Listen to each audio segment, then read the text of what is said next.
So good morning and welcome to One Heart, One Mind Center for Spiritual Living. Woo-hoo. Beautiful, beautiful February morning here in Southern California, and I hope it is everywhere else too. Sorry. I am going to invite Julia and Ira Levin. Did I say it right? Levin, that was perfect. You were so close. We'll give it to you. I was like, Win. Win, Levin. There you Kick us off this morning. So welcome, Ira and Julia. Thank you. Welcome, everybody. I was stuck sitting inside self-pity in the heart of the city of woe is me. Peace comes along saying you can be strong. Look inside and see. But I ran away saying that's okay. I will see you another day. Too many things that I must do. Until then there's no time for you.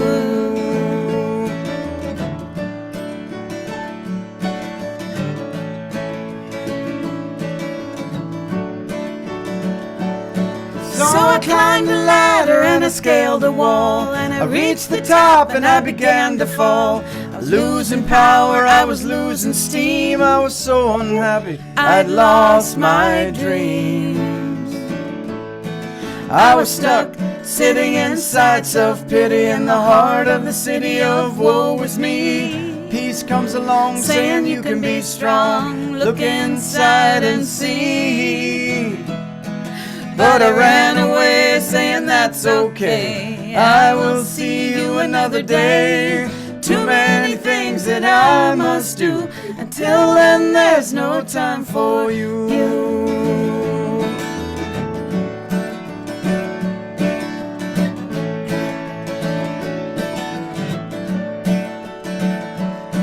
So I wrote a book and then I sang a song, and I painted a picture, but before too long my thoughts ran dry and I started to cry. I'm stuck in the desert and I don't know why. Well, I was stuck sitting inside self-pity in the heart of the city of woe is me. Peace comes along saying you can be strong. Look inside and see. So I heaved a big sigh and I opened wide. Let peace come inside.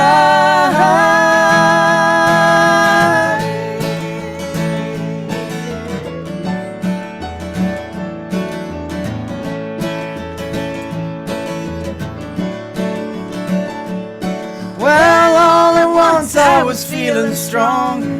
Time was sweet and life was long. There's so many things that I'd like to do, but with peace inside they can all ring true. So if you're stuck sitting inside self-pity in the heart of the city of woe is me, when peace comes along saying you can be strong, don't wait as long as me. Look inside and see. Look inside and see. Look inside and see. Look inside. Connecticut at the festival, Is and that then I don't know where. Is that Connecticut? I don't know what state it's in. I used to know where it was. Yeah. Okay. Now she's done. There we go. You're welcome to take this credit. Oh, I'm sure you would love me to.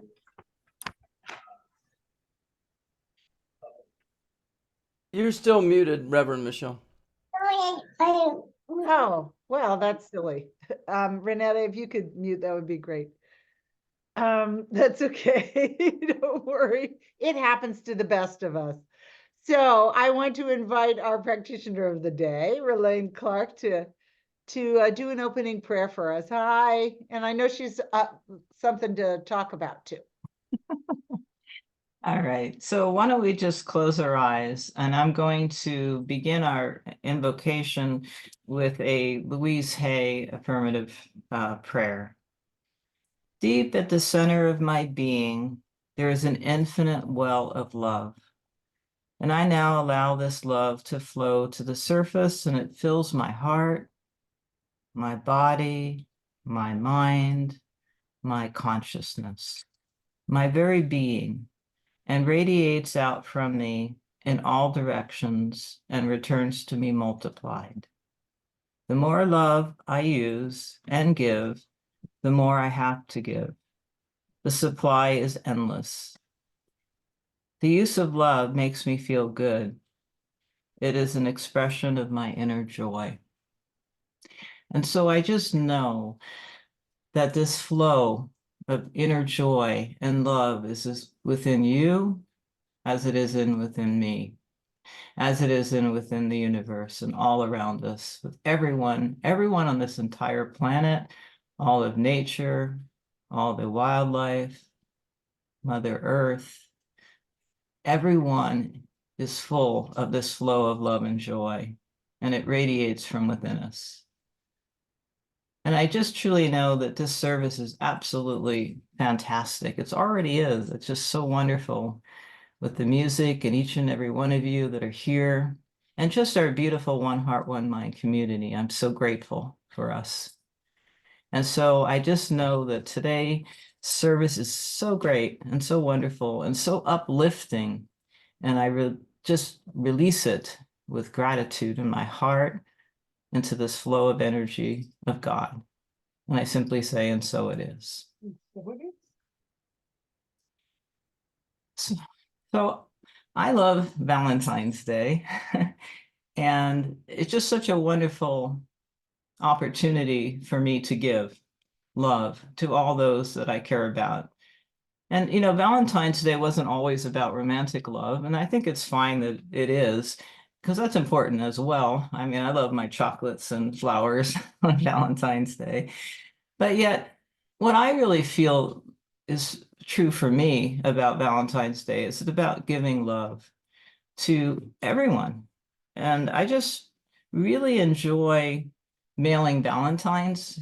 It's really so much fun. And I think it reminds me of what Louise Hay is saying, that when I mail the Valentines into the, post office, I feel like I'm giving love in that moment and receiving love at the same time. It's quite magical. And so it's not, the love isn't returned when another Valentine comes back to me. The love is returned as soon as I mail that Valentine and give love. And, it really reminds me of one of my favorite songs by Nat King Cole, Nature Boy. And he wrote, "The greatest thing you'll ever learn is just to love and be loved in return." And I think some people feel that is a romantic song, and again, it is, but yet I truly see it as a way of being, and how wonderful that is. When I was a little girl, I used to love Valentine's Day, because we all got to send everyone in the classroom a Valentine, and nobody was excluded, and because it didn't have anything to do with popularity, and everyone wrote it out. They wrote my name and I wrote their name, and it just seemed so special. And that was when snail mail was kind of exciting. And so I just remember that feeling of inclusivity where everyone was accepted and everyone was loved and remembered for Valentine's Day. And so that's what I truly believe that Valentine's is meant for. And I think it would be really wonderful if Valentine's Day was every day. Not that we have to send Valentines every day, but that we love everyone every day. Those people that we love easily, those people that we love not so easily, just love everyone. And also, I just like to end, because it is, the Social Justice Month of February. And so I'd like to end with somebody who knew a lot about love, and that would be John Lewis. Okay. And he says, "Some people love the world, but they don't love people. You have to respect the dignity and worth of every human being. Love everybody.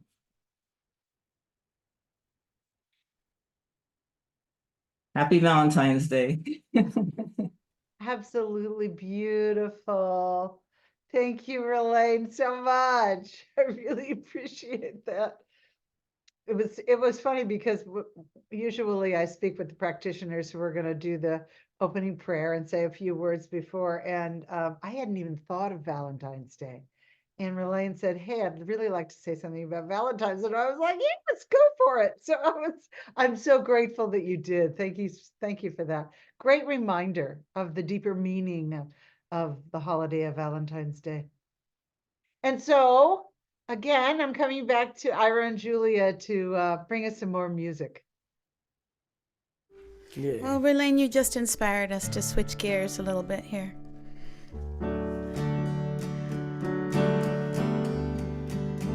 Those are beautiful readings.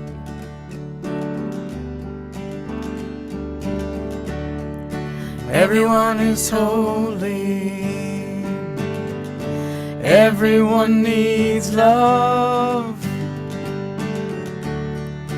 We all need some help to rise above. Everyone is holy. Everyone needs love. We all need some help to rise above.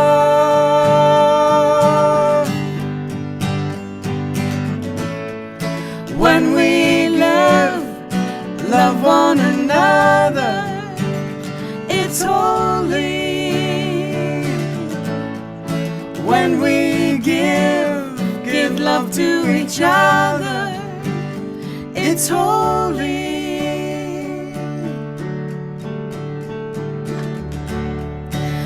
Checking in, reaching out past the sword and shield, turning round, find a place where our hearts can heal, and see that everyone is holy. Everyone needs love. We all need some help to rise above.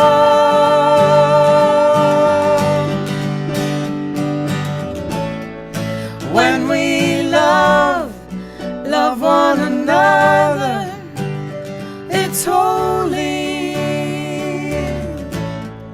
When we give love to each other, it's holy. When we love one another, it's holy. When we give love to each other, it's holy. When we love one another, it's holy. Kedoshi. Hold on. When we love one another, it's holy. When we give love to each other, it's holy. When we love one another, it's holy.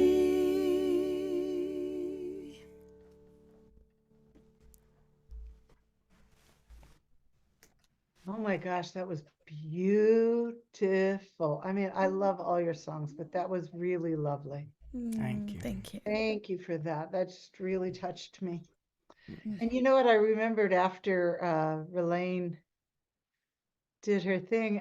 I had this beautiful affirmation for February that I didn't share. I don't know if you want to read it, Ralane, or it doesn't. Yeah, sure. Okay. I think it's beautiful. And it expresses all the sentiments that you shared. Yeah, it's great. The love of all good is within me and through me. Love goes out to meet all who come into my atmosphere. It radiates to all and is flowing through all. The love within me is perfect. Ernest Holmes. Oh, thank you. Thank you for that. Beautiful. Oh, so I'm going to take a deep breath. I'm just already so full. Oh my gosh, I'm going to explode by the time the service is over. So, good morning again to everyone on this call, whether in real time or replay. I love to say that. Well, I'm just glad you're connecting with us. So I'm gonna do a little personal confession before I jump into the talk. I guess it's remnants of my Catholic roots. When I first saw this title and I started to put together a talk on flow, I was like, I couldn't get it. It wasn't working for me. Nothing was clicking. And then I had this epiphany moment where I went, that's it. And I realized that flow is that moment when God becomes form. It's that miraculous, holy moment when the divine moves into physical form. And then I was off and running. So there we are. So as I just said, this week's message is entitled Inquiring Minds Want to Flow. And it is really an interesting title, especially now for me, now that I've had that epiphany moment. And it brings up a few questions. What do we mean by flow? What in the heck is flowing? And what are we inquiring about? So let's start off by talking about what flow is. According to the Google gods, the use of the term flow as we use it today was coined in the 1970s. Oh my gosh, I'm gonna trip over this person's name, but bear with me. It was a Hungarian-American psychologist named Macaulay Csikszent. Oh, I can't say it. I'm just going to skip over there and over that and call it Macaulay. If you're really that interested, pop me a text and I'll send the name to you. I don't want to butcher this poor man's name. Anyway, so the term flow has kind of gained traction over the last couple of decades. You know, we talk about feeling the flow. I'm in the flow. And it was used really by this Hungarian-American psychologist as a term that described an optimal experience. One of the optimal experiences that human beings can have. And sometimes we hear it when it's referred to an activity, we say, well, I'm really in the zone, you know, that I'm really fully immersed and energized, involved, and enjoying myself. You know, it's definitely a feel-good state. But often we hear it as referred to some activity like, I don't know, like painting, writing, teaching, building, playing music. We talked about that earlier, surfing, or just having a deeply connected conversation and lots more. It's where consciousness and activity meet in that holy instant that I was talking about, when we feel so deeply connected and balanced. And honestly, it can happen anytime. It can happen when we're walking down the street. It actually, that did happen to me one time. It was after this big rain that we had. It was years ago. And I became conscious only of these beautiful thunderhead clouds that were in front of me. And then all I could hear was my breathing and my footsteps. I was in the zone, you know, I was in the flow. And it was, I remember it today. And I think I was a teenager. So it was just a joyous experience. I was really flowing. And while we use the term flow, and it became very popular in the 70s, it's certainly not a new idea. It's been alive for centuries. It's an infinite truth. It's a spiritual principle. And spiritual traditions have taught all kinds of ways for us to be in the flow, and they've described it in a myriad of ways.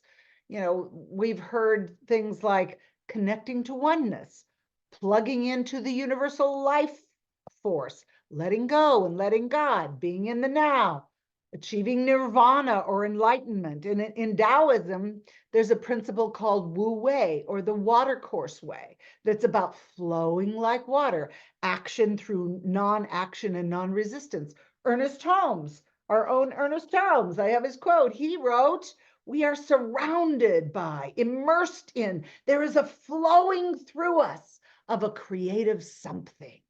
Ooh, I love that. And I bet we've all, at one time or another, had a feeling of being in the flow. It's a feeling of connection to something larger than just our individual lives. And it feels loving and supportive and wonderful. It's the source of all supply. Being in the flow is like being in the present moment, just like I was describing on that walk, just being present right there in that moment. It's like a satori moment, as the Zen Buddhists describe it, and at one-ment, when consciousness and activity find that mystical, holy balance. It's like one world spilling over into the other, bringing our felt experience of the divine into what's right in front of us at this moment, and giving ourselves over to it. I have to admit that I have quite a few stories, because something like flow is really related to and understood through personal experience. And that's what story gives us. So I have a lot of stories today. I'm giving you a heads up.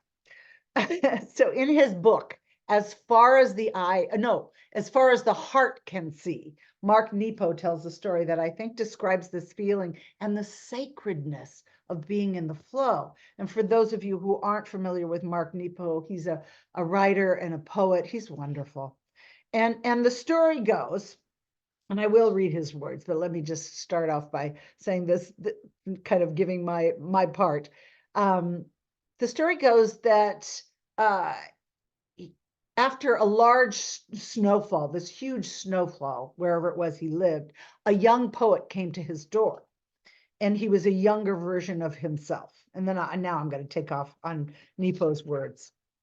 He saw this young poet as a younger Mark Nepo. So, and then he says, and after a while, he began to ask me about greatness and fame. He was wide-eyed, but underneath everything everyone else had told him to strive for, I could see his snow-like soul. So I said, let's go for a walk. And we drove to a pine forest, lost my place, that few people knew about. He talked the entire way. I can imagine. He talked the entire way. We hiked the perimeter at first until he ran out of words, and we both became silent. I was hoping that he would see that we were on a path that someone had cleared before he was born. My dog kept running ahead and then coming back to make sure we were coming. But by now, neither of us said a word. We entered a row of 60-foot pines. We could hear the tops creak. Have you ever been in that situation where you could just hear the tops of the trees sway and creak? Sorry, I keep losing my place. And I hoped that he would see that we were in a forest that someone had planted long before either of us was born. My dog led us off the path until we came across a cross made of broken limbs, staked between the pines. It was covered in snow, the way pain, if left in the open, is softened by prayer. It seemed obvious that we would never know who staked the cross, or who had planted the trees, or who had cleared the path. I smiled to know this is how it is. And as we walked back, I got lost in the sound of the crunch of my boots in the snow. And I paused, and I could see the young poet stopped about 50 feet looking back in awe. And I knew he knew. I knew he knew. I love this story because it describes so poignantly that moment when we're there. It's the experience of letting go. And the young poet stopped talking about fame and what everybody else told him he should be striving for. And he was just fully present in what is, losing himself in the moment. It's that moment we feel, not just think, how incredibly sacred life is. Nepo couldn't tell his young poet friend how to discover the flow of the world around him. He had to discover it for himself. It's beyond words. And he invited him to go into an environment where he could discover it for himself. Being in the flow is a sacred experience. It draws us to that moment when the unknown, invisible world of spirit flows into form. You know, and I think this story is a wonderful example of how spirit has an irresistible urge to express itself. And we're a result of that irresistible urge, that creative urge, as Ernest Holmes calls it. Nepo, you know, the young poet, the dog, the snow, the pines, all of it are the expression of the flow of a loving God. And we're all connected to it. We're all created by it. We are the creator and we're the created. And the experience of that truth, that's the flow. When we're so deeply connected to both worlds. So what's flowing? I love this question because I think it's the place where science meets spirituality. You know, it invites us to be curious about the stuff that life is actually made up on. And it's that place where we know that the two worlds are truly one. You know, because if all is God, then everything in the physical universe has to be God too. It makes up all of life. The visible and the invisible are sacred. And we can experience them all as sacred. You know, we use all kinds of metaphors to describe this flow that we're talking about. We talk about the flow of water. We talk about the flow of electricity, the flow of love between us. All life flows because all life is energy. Energy flows. There's the science of it. And we know that when we break down the most basic components of life, we end up with space filled with energy. There's no empty space. There are waves of energy, of potential, and that energy flows. And as metaphysicians, we understand that this is the stuff that creates, and that we, being one with it, and I think we can go so far as to say we are it. It's not really sacrilegious, because that's what our bodies are made up of. We can say that we direct the flow of this creative God stuff. And we can do it either unconsciously, because we're doing it all the time, or we can do it consciously. Ernest Holmes called this energy the thing itself. I love that. It doesn't give it a gender. It doesn't describe it any other way except for just the presence. And because we know the nature of the thing itself is love, it's benevolent. To direct the flow of this energy is to direct good. All we really have to do is connect with its nature and kind of let go. Now, it sounds kind of simple, right? And in essence, it really is. However, because we as human beings tend to have complicated human experiences, the creative process is simple, but not always easy to apply in every human situation. But we can, and we can learn. And that's why we explore what our inquiring minds want to know, how to direct the flow of this creative energy. How exactly do we move effortlessly into the flow? Another story, the best, and I know this one by heart. I've told this story. Please forgive me for telling this story so many times, but it actually really is the best story for describing how we get into the flow, let go of resistance. And like I said, it's a story I've told several times. I like to tell stories more than once because we're always in a new place and we hear it differently. We always hear an old story from a fresh heart. And it's the story of the lion and the river. And the story goes that after a great rain, a lion was faced with crossing the river because he had become encircled in the water. Swimming was not in the lion's nature. But here he sat, you know, and it was either cross the river or die. So the lion charged at the river and he roared at it, and he almost drowned before he retreated, and he did this several times more. And finally, he just lay there on the shore, exhausted, and he heard a voice. Interesting how those voices turn up at the right time. And the voice said, "Never fight what isn't there."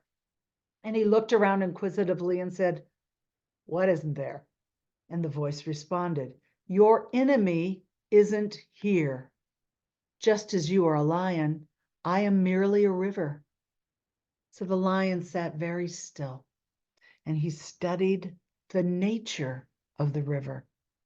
And after a while, he walked to where a certain, I love this line, I know it by heart, a certain current brushed against the shore.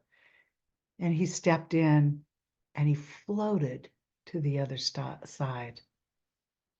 I love this story because it invites us to be curious about what the lion actually did. Did he master the river, or did he surrender himself to the nature of the river? Did he participate with the river, or did he try and overcome the river? Sometimes I think we have a misconception of what it means to truly be spiritually wise, as if it's something that we can achieve, like a college degree, if we take enough classes or go to enough seminars or meditate long enough or pray hard enough, then we'll reach spiritual mastery. Sure, these things support us. I always get something out of a class or a seminar or a spiritual practice. But for the most part, I've discovered that spiritual growth, expansion, spiritual wisdom has very little to do with becoming anything or accomplishing anything. It has much more to do with letting go and surrendering to who we already are. To surrender the efforting and the struggle, and to do what the lion did. He studied the nature of the river and how it flowed, and then he flowed with it. The energy of the divine naturally flows through us, as Holmes reminds us. And we are both the creator and the created.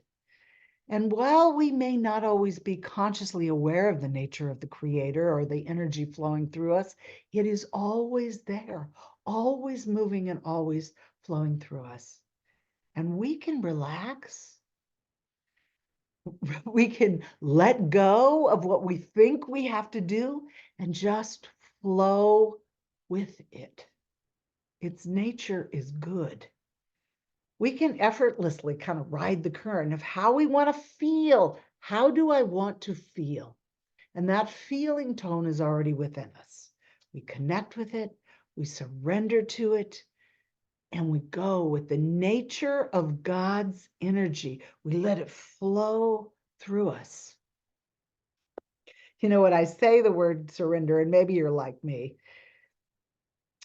even after years of thinking about and believing in the power of surrender, the idea still makes me a little bit uneasy. What do you mean I got to let go of control? Surrender kind of leaves the result open. And as someone who likes to know what the end result is going to be, it makes me feel a little uncomfortable. So it takes a bit of practice and a little getting used to. If I sit in that resistance, it gets a little uncomfortable. I don't really need to roar at the river or the current. Surrender is kind of a higher level allowing, if you will. It's allowing something to emerge. It's allowing the nature of God to work through us, and we could use it, and it requires that we stay true to our beliefs and true to what we know is in integrity, resonates at the same level as the nature of the divine essence that's already within us. It makes us feel good. Is this true to who I am? Does this harm anyone else? Is this for the good of all? Stay true to the integrity of that good that's already within me. Am I vibrating at the level of love, of peace, of compassion? How do I feel? Do I feel good? Because God is always going to express as the nature and the vibration of good. So I got another story. I told you lots of stories today. I think you'll like this one too. Let me find it. So yeah, I don't know if you know who Lynn Twist is. She wrote a story called The Soul of Money.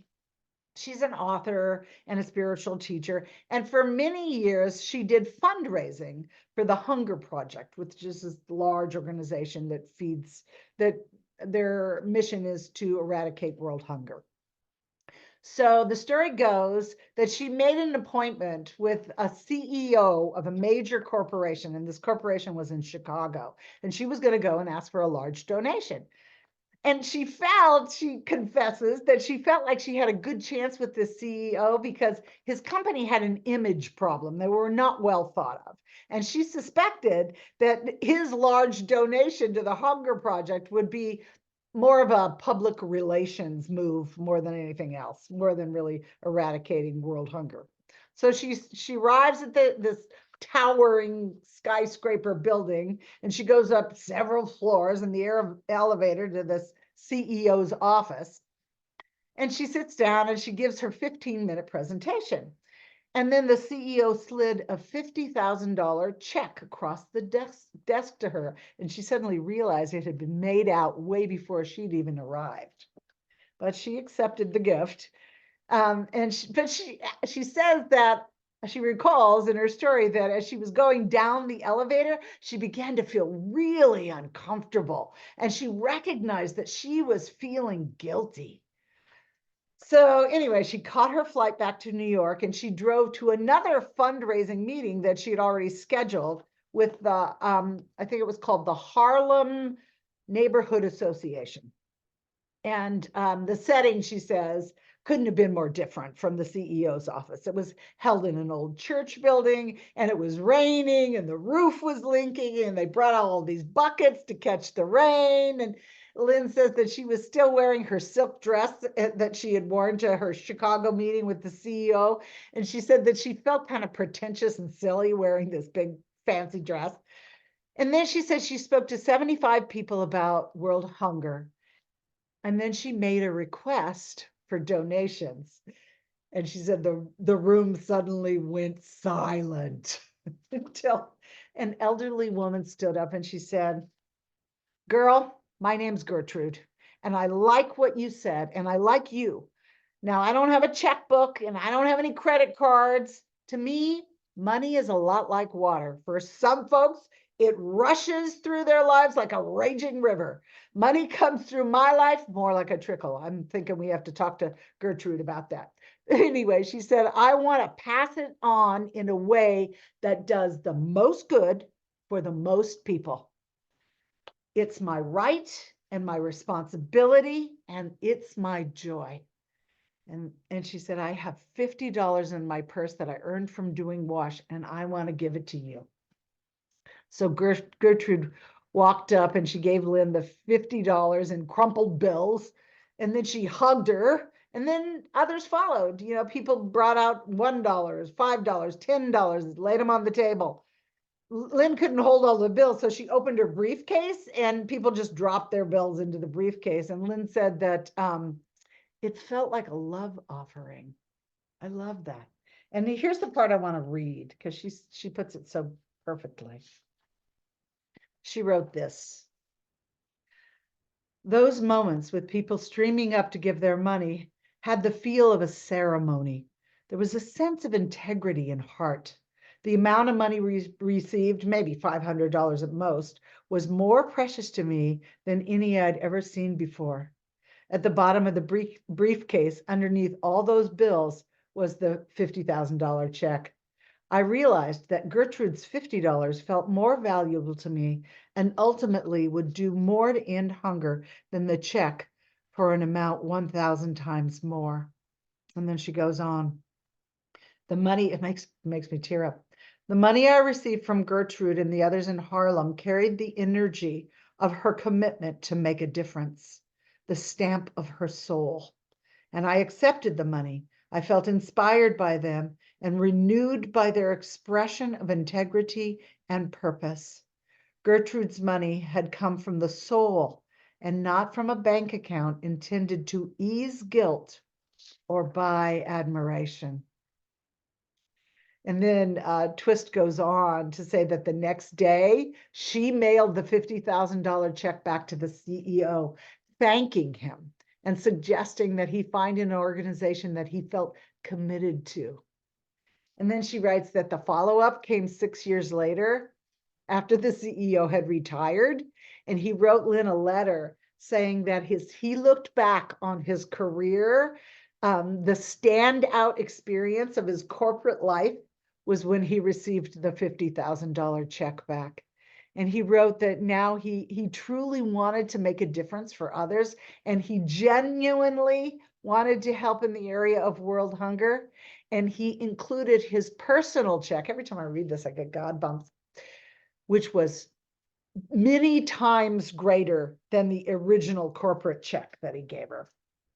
But he gave this one from integrity and from soul, just like Gertrude. He was in the flow. That's what flow feels like, when our intention and our action finds that magical, holy, sacred space of connection. And Gertrude wisely said that money is like water. It flows.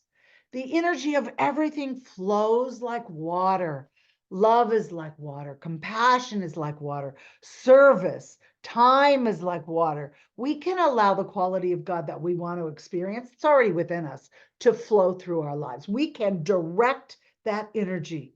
We can direct the flow of anything we want through acts of giving, through thoughts, through prayers, whatever it is. It's the nature of the divine that is moving through us. And it's our nature as well. We just connect with it, just like the lion in the river. We study the nature of the divine and we flow with it. And we meet that beautiful, holy, sacred moment when the invisible becomes visible in our lives. And it feels so good. That moment feels so good. It nourishes us.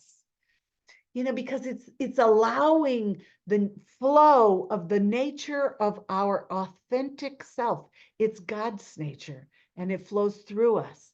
And all we have to do is connect. So let's move into prayer behind that. I know that all there is God, the energy of God. The energy of God is everything. It is perfect. It is whole. It is us. It is in us. It is us. And we are one with it, and we are one with each other. So I speak my word for and about each and every person who is on this call, and each and every person who is not, that there is a shift. When we become aware of, when we have the felt experience of that moment when God flows through us into form.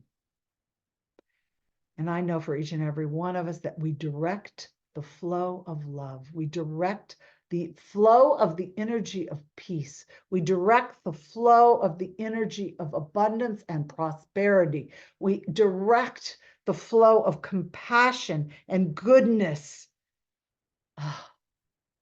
And it is who we are. We can direct the flow of God's energy in any way that we feel, think, act, and experience. And for this, I'm just so grateful. It's that holy moment. That holy moment. It's happening right now. I'm deeply grateful. And I release this prayer into law, knowing it's already so. And relaxing in that and knowing together, we simply say, and so it is. And so it is. And I just realized that I need to plug in my computer before it dies. Hang on. That would be bad. There we go. And my screen went dim and I went, uh-oh. So, that felt good. So, I have to admit, I think, Lisa, are you doing are you offering the sacred giving today? Yes, it is on. Good. Lovely. Yes. Woohoo for me. Okay, and so why don't all of us look at this as a sacred moment and to give from the heart? that if with intention, not so much in relation to the amount, but in relation to what you wish your contribution to contribute to in terms of the growth and integrity of One Heart, One Mind. And you know how to do it. You can either send a check or you could do it the easy way with Venmo. And so that I will lead with you to make your choice.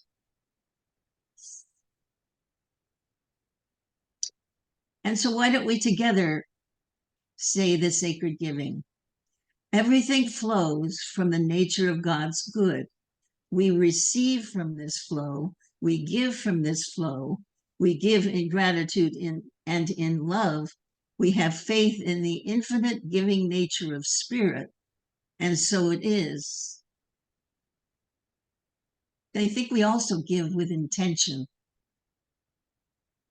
Yes, definitely, definitely. Oh, so I just have a few announcements. We always have our Monday evening prayer group, and that link is in the e-newsletter, and I generally send it out. If for some reason you have trouble with the e-newsletter link, as I've heard before, just pop me a text and I'll make sure you have the link. And then on Tuesday evening, we're going to skip this Tuesday evening. We finished up our book, 5 Steps to Freedom, last week. So we're going to take a break. And then when we come back, there's a couple of things we're going to do. One, I thought I'd do a tapping emotional freedom technique workshop.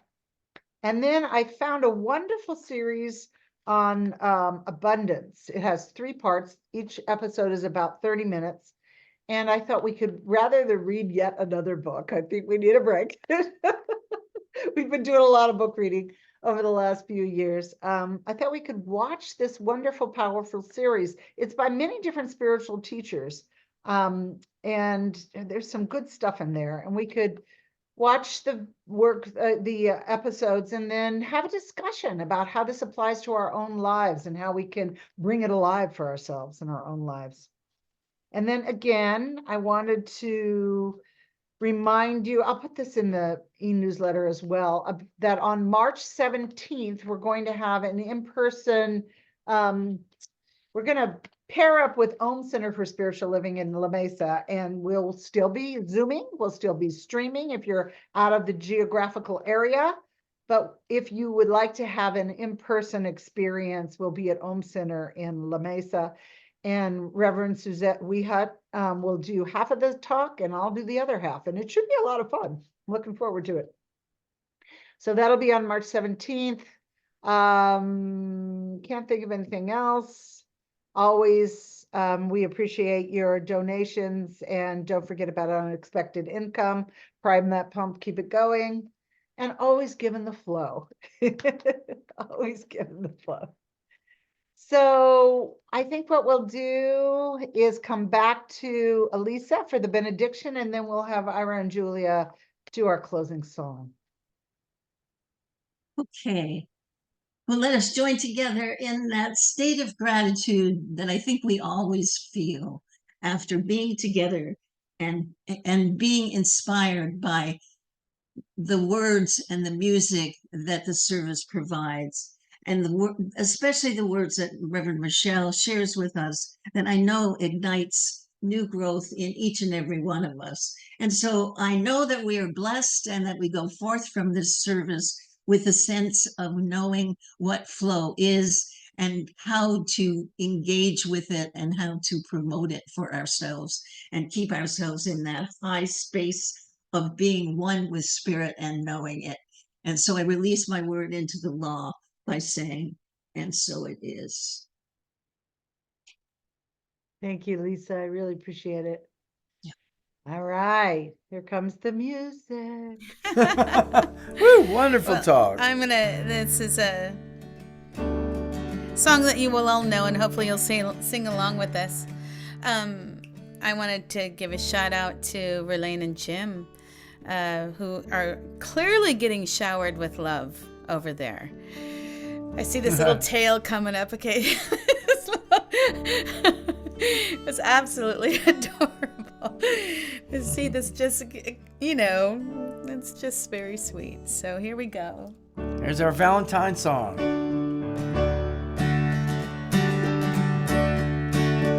Well, you can play the game and you can act out the part, though it wasn't written for you.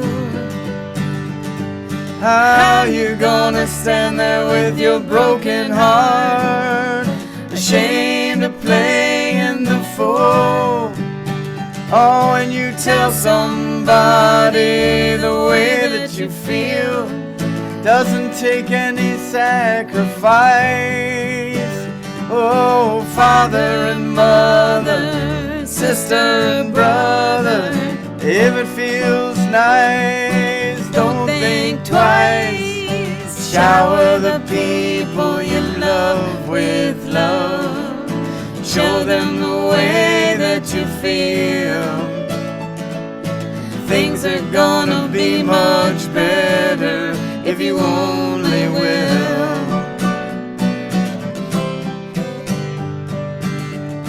You can run, but you cannot hide. This is widely known. How you gonna stand there with your foolish pride, all by yourself alone, when you tell somebody the way that you feel? You can feel things beginning to ease. I think it's true what they say about that squeaky wheel, always getting the grease. Shower the people you love with love. Show them the way that you feel. Things are gonna be much better if you only will. Shower the people you love with love. Show them the way that you feel. Let it rain. Love, love, love, and sunshine. All right, let it rain. Love, love, love, and sunshine. All right, things are gonna be much better if you only will.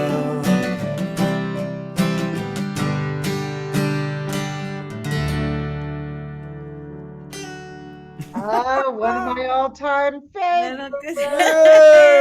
Woo-hoo! JT. It's worth it just to see your reaction. That was great. I love JT.